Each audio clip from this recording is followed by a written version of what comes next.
نحمدہ ونصلی ونسلم علی رسولہ الکریم اما بعد فاعوذ باللہ من الشیطان الرجیم بسم اللہ الرحمن الرحیم ربنا وبعث فیہم رسولا وقال النبی صلی اللہ علیہ وسلم انا ثمرۃ دعوت ابی ابراہیم صدق اللہ مولانا العظیم وصدق رسولہ النبی الکریم ونحن علی ذلک لمن الشاہدین والشاکرین والحمد للہ رب العالمین۔ سامعین کرام، سورہ بقرہ کی جو آیت میں نے آپ کے سامنے تلاوت کی ہے، اس آیہ مبارکہ میں حضور خاتم النبیین صلی اللہ علیہ وسلم کے بعثت کے مقاصد کو بیان کیا گیا ہے۔ 4 مقاصد ہیں آپ کی بعثت کے: یتلو علیہم آیاتک ویعلمہم الکتاب والحکمہ۔ حضور نبی کریم صلی اللہ علیہ وسلم کی بعثت کا سب سے پہلا مقصد یہ ہے کہ آپ انسانیت کے سامنے قرآن کی تلاوت فرمائیں۔ تلاوت یہ پہلا مقصد ہے بعثت کا۔ گویا حضور نبی کریم صلی اللہ علیہ وسلم اپنی حیثیت مبلغ اعظم کی حیثیت رکھتے ہیں۔ آپ صلی اللہ علیہ وسلم نے قرآن کریم کی جو تعلیم ہے وہ اپنے صحابہ کرام کو دی۔ آپ نے قرآن سے تبلیغ فرمائی،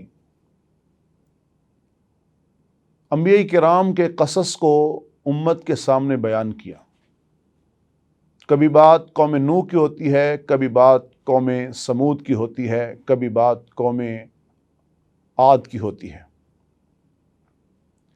مختلف اقوام جو ہیں اس دنیا میں آئیں، اور وہی قوم جو ہے جو شرک سے باز آ گئی، جو حجر و شجر کی پوجا سے باز آ گئی، اور تمام انبیاء کرام کی ایک ہی دعوت تھی۔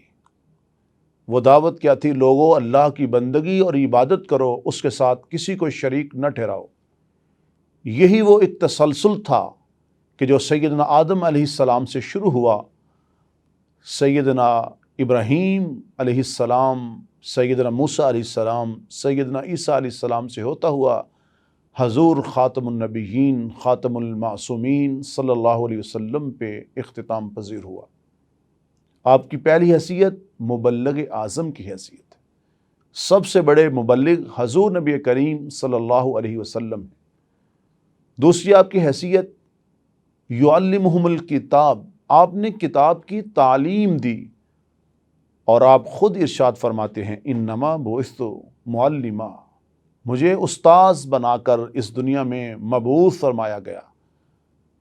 آپ نے قرآن کی تعلیم سکھائی۔ گویا حضور نبی کریم صلی اللہ علیہ وسلم مبلغ اعظم ہونے کے ساتھ ساتھ معلم اعظم بھی ہیں، سب سے بڑے استاذ ہیں۔ والحکمہ، آپ نے امت کو سنت کی تعلیم دی ہے۔ بدعات و رسومات کو حضور نبی کریم صلی اللہ علیہ وسلم نے امت کو بچایا، اور امت کو بدعت سے رکنے کا، بچنے کا حکم دیا۔ بدعت کو گمراہی قرار دیا اور بدعت کو دخول جہنم کا باعث بتایا۔ سنت کو حضور نبی کریم صلی اللہ علیہ وسلم نے ارشاد فرمایا، جو میرے ساتھ محبت رکھتا ہے وہ میری سنت پہ عمل پیرا ہوتا ہے، اور جو شخص میری سنت پہ عمل پیرا ہوگا وہ جنت میں میرے ساتھ ہوگا۔ حضور صلی اللہ علیہ وسلم کی صحبت یہ بہت بڑا منصب، یہ بہت بڑا مقام ہے۔ تو گویا آپ کی تیسری جو حیثیت ہے وہ مرشد اعظم کی حیثیت۔ حضور نبی کریم صلی اللہ علیہ وسلم امت میں سنت کی تعلیم دیتے ہیں، اور ارشاد فرماتے ہیں من تمسک بسنتی عند فساد امتی فلہ اجر 100 شہید۔ 100 شہید کا ثواب اس شخص کو دیا جائے گا جو فتنہ اور فساد کے وقت میں ایک سنت پہ عمل پیرا ہوگا۔ آج ہماری ذلت، آج ہماری رسوائی اس لیے ہے کہ ہم حضور صلی اللہ علیہ وسلم کی مسنونہ زندگی کو چھوڑ کر بدعات اور رسومات کا راستہ اختیار کر چکے ہیں۔ آپ کی چوتھی حیثیت وَيُزَكِّيهِمْ، حضور نبی کریم صلی اللہ علیہ وسلم نے امت کا تزکیہ فرمایا۔ گویا آپ مصلح اعظم ہیں، مبلغ اعظم، آپ کی حیثیت، بعثت کا جو مقصد ہے وہ تبلیغ دین ہے، وہ تبلیغ اسلام ہے۔ مبلغ اعظم ہونے کے ساتھ ساتھ آپ معلم اعظم ہیں، آپ مرشد اعظم ہیں، اور آپ مصلح اعظم ہیں۔ آج ان چار جو مقاصد ہیں، آج ہم نے اپنا محاسبہ اس بات پہ کرنا ہے کہ آج ہمارا قرآن سے تعلق ہے، کہ آج ہمارے پاس قرآن کی تعلیم ہے، کہ آج ہمارے پاس سنت کا علم ہے، اور آج ہم سنت کے اوپر کے عمل پیرا ہو رہے ہیں۔ اور آج کیا ہم اپنے تزکیہ نفس کو اسی شکل میں کر رہے ہیں جس شکل میں حضور نبی کریم صلی اللہ علیہ وسلم نے صحابہ اکرام کا تزکیہ کیا تھا؟ یہ سیدنا ابراہیم علیہ السلام کی دعا تھی، یا اللہ ان میں رسول بھیجئے جو انہی میں سے ہوں، اور وہ آ کے یہ چار کام فرمائیں۔ اور رب العالمین نے بھی ارشاد فرمایا، لقد من اللہ علی المؤمنین اذ بعث فیہم رسولا، ہم نے مومنوں پہ احسان کیا، اور حضور صلی اللہ علیہ وسلم کے ذمے جو چار کام تھے وہ اس آیہ مبارکہ میں پھر دوبارہ دہرا دیے۔ قرآن کی آپ نے تلاوت کرنی ہے، آپ نے قرآن کی ان کو تعلیم دینی ہے، آپ نے سنت کی ان کو تعلیم دینی ہے، آپ نے ان کا تزکیہ نفس کرنا ہے۔ حضور صلی اللہ علیہ وسلم نے امت کا تزکیہ فرمایا۔ حضور نبی کریم صلی اللہ علیہ وسلم سب سے آخر میں آئے، ختم نبوت کا تاج پہنایا گیا، اور عقیدہ ختم نبوت اسلام کا اساسی بنیادی عقیدہ ہے۔ قرآن پاک کی 100 آیات اور 200 احادیث مبارکہ، بلکہ اس سے بھی زائد حدیث متواترہ اس بات پہ دلالت کرتی ہیں کہ ختم نبوت ایک اسلام کا بنیادی مسئلہ ہے۔ آپ سورہ بقرہ کے آغاز میں دیکھیں، اگر اہل ایمان کے اوصاف رب العالمین نے بیان فرمائے تو اس میں یہی بات کی گئی، الذین یؤمنون بالغیب ویقیمون الصلاۃ ومما رزقناہم ینفقون والذین یؤمنون بما انزل الیک وما انزل من قبلک۔ یہ قبلک جو ہے یہ اسی طرف اشارہ ہے کہ حضور صلی اللہ علیہ وسلم سے پہلے تو انبیاء کرام مبعوث ہوئے ہیں، لیکن حضور صلی اللہ علیہ وسلم آخری نبی ہیں، ختم نبوت کا تاج آپ کے ہی سر پہ رکھا گیا۔ اور آگے چل کر فرمایا، یا ایھا الناس اعبدوا ربکم الذی خلقکم والذین من قبلکم لعلکم تتقون۔ ایمان والو، تم نے حضور نبی کریم صلی اللہ علیہ وسلم کے اوپر، حضور صلی اللہ علیہ وسلم سے پہلے نازل ہونے والی کتابوں پہ ایمان رکھنا ہے۔ اور یہاں پہ ساری انسانیت کو خطاب فرمایا، ساری انسانیت کو، لوگو اللہ کی بندگی کرو، اللہ کی عبادت کرو، وہ اللہ جس نے تمہیں پیدا کیا اور تم سے پہلے لوگوں کو پیدا کیا۔ یہ آیت بھی اسی بات پہ دلالت ہے کہ حضور صلی اللہ علیہ وسلم آخری نبی، آخری پیغمبر، آخری رسول ہیں۔ اور حضور نبی کریم صلی اللہ علیہ وسلم کے بارے میں ما کان محمد ابا احد من رجالکم ولکن رسول اللہ و خاتم النبیین کہا گیا۔ اور حضور نبی کریم صلی اللہ علیہ وسلم خود بھی ارشاد فرماتے ہیں، اوتیت بجوامع الکلم ونصرت بالرعب۔ آپ صلی اللہ علیہ وسلم فرماتے ہیں، مجھے 6 چیزوں میں تمام انبیاء کرام پہ فضیلت دی گئی۔ فضلت علی الانبیاء بست، اوتیت بجوامع الکلم ونصرت بالرعب واحلت لی الغنائم وجعلت لی الارض مسجدا وطہورا وارسلت الی الخلق کافہ وختم بی النبیون۔ آپ نے ارشاد فرمایا، مجھے جامع کلمات عطا کیے گئے اور مجھے ایک رعب، ایک دبدبہ عطا کیا گیا۔ میری امت پہ مال غنیمت کو حلال کرا دیا گیا، اور اسی طرح پوری زمین کو میری امت کے لیے مسجد قرار دے دیا گیا۔ وَأُرْسِلْتُ إِلَى الْخَلْقِ كَافَّةً، ساری انسانیت کی طرف میں رسول بن کر مبعوث ہوا ہوں، اور میں آخری نبی ہوں۔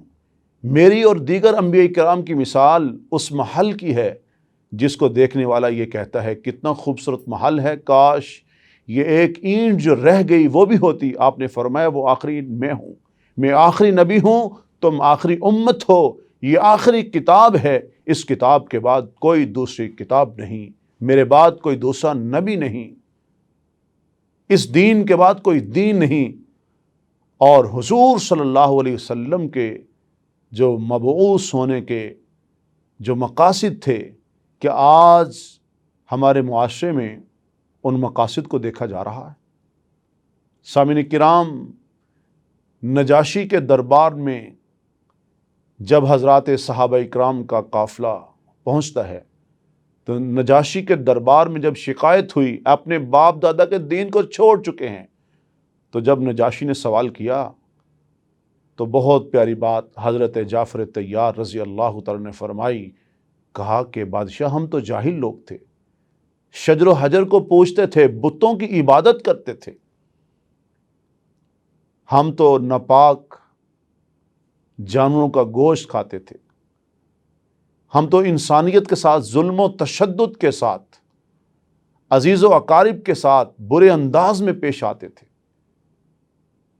وہ کون سی ایسی برائی نہ تھی جو ہمارے اندر موجود نہ تھی، لیکن حضور نبی کریم صلی اللہ علیہ وسلم دنیا میں تشریف لائے، آپ ہمارے اندر مبعوث ہوئے، آپ نے ہمیں شجر و حجر سے اٹھا کر ہماری جبینوں کو رب العالمین کے دروازے پہ جھکا دیا، ہمیں ناپاکی سے پاکی کی طرف لائے، ہمیں عزیز و اقارب کے ساتھ ظلم و تشدد سے رک جانے کا اور رشتوں کا احترام، ہمیں صلہ رحمی کا درس دیا گیا۔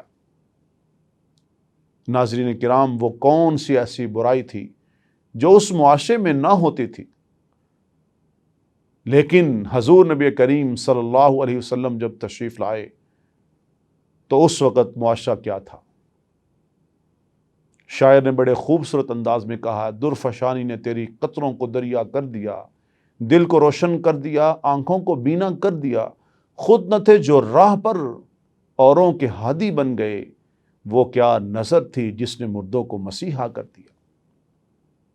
ہو لاکھوں سلام اس آقا پر، بت لاکھوں جس نے توڑ دیے، دنیا کو دیا پیغام سکون، طوفانوں کے رخ موڑ دیے۔ اس ہادی برحق نے کیا کیا نہ دیا انسانوں کو، دستور دیا، منشور دیا، کئی راہیں دی، کئی موڑ دیے۔ آج ہمارے معاشرے میں، آج ہماری سوسائٹی میں کیا وہی زمانہ جاہلیت کی برائیاں آج پھر تو نہیں جنم لے رہی؟ ہمیں اس بات کا محاسبہ کرنا ہے۔ حضور نبی کریم صلی اللہ علیہ وسلم کے تشریف آوری سے پہلے بچیاں زندہ درگور کی جاتی تھیں، حرب البسوس کے نام سے ہونے والی جنگیں نسل در نسل پوتے کو دادے کی جنگ لڑنی پڑتی تھی، لیکن چشموں کے اوپر لڑنے والے ایک دوسرے کے ساتھ اثار اور محبت اور قربانی کا جو جذبہ حضور نبی کریم صلی اللہ علیہ وسلم نے ان کے اندر پیدا فرما دیا، 3 صحابہ رضوان اللہ تعالی علیہم اجمعین اپنی جانیں جو ہیں وہ رب العالمین کے سپرد کر دیتے ہیں۔ اور اثار کا جذبہ یہ ہے، میرا دوسرا بھائی پانی پی لے۔ جو جانوروں کے چشموں پہ لڑتے تھے، آج ان کی کیفیت یہ بن چکی ہے۔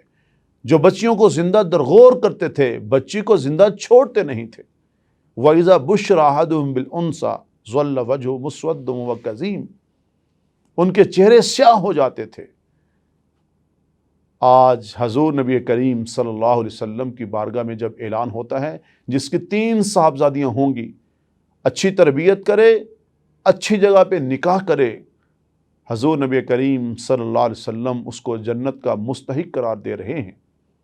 ایک صحابی کھڑے ہو کے عرض کرتے ہیں، یا رسول اللہ صلی اللہ علیہ وسلم، جس کی 2 صاحبزادیاں ہوں، آپ نے فرمایا وہ بھی جنتی ہے۔ ایک صحابی نے عرض کیا، جس کی 1 بیٹی ہو، آپ نے فرمایا وہ بھی جنتی ہے۔ آج ہمیں دیکھنا یہ ہے، آج کچھ لوگ یہ باتیں کرتے ہیں عورتوں کے حقوق کے اوپر۔ میں اس بات کو بھی واضح کرنا چاہتا ہوں، اسلام سے قبل عورت کی حیثیت کیا تھی، عورت کا مقام کیا تھا؟ کیا بچیاں زندہ درگور نہیں ہوتی تھی؟ کیا بہنوں کو بازار حسن کے اندر لا کر بیچا نہیں جاتا تھا، فروخت نہیں کیا جاتا تھا؟ کیا بہن کی عزتوں کو تار تار نہیں کیا جاتا تھا؟ کیا بیویوں کو خامدوں کے ساتھ ہی زندہ دفن نہیں کیا جاتا تھا، جلا نہیں دیا جاتا تھا؟ کیا یہ ماں جو تھی یہ باپ کی وراثت بن کے بچوں کے پاس نہیں آتی تھی؟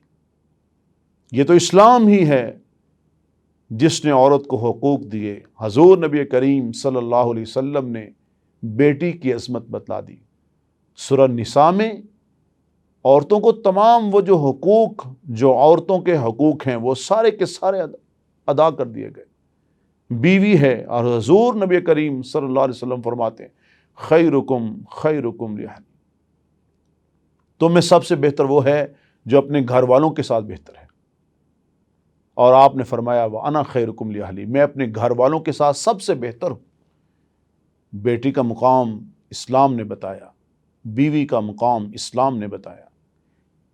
ماں اور والدین کے ساتھ حسن سلوک کا درس کس نے دیا؟ وَوَصَّيْنَا الْإِنسَانَ بِوَالِدَيْهِ حسنہ کس نے کہا؟ وَوَصَّيْنَا الْإِنسَانَ بِوَالِدَيْهِ احسانہ کس نے کہا؟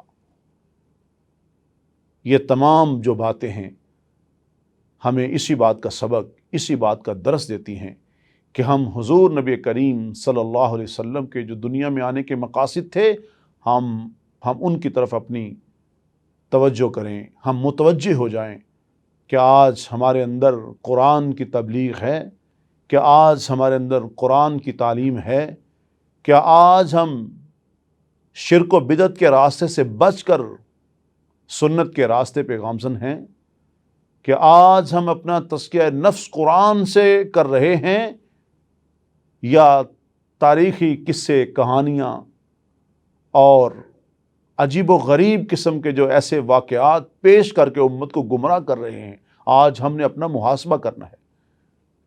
ہدایت کے راستے کے اوپر اگر ہم چلنا چاہتے ہیں تو رب العالمین کا یہ اعلان ہے ان ھذا القرآن یہدی للتی ہی اقوم،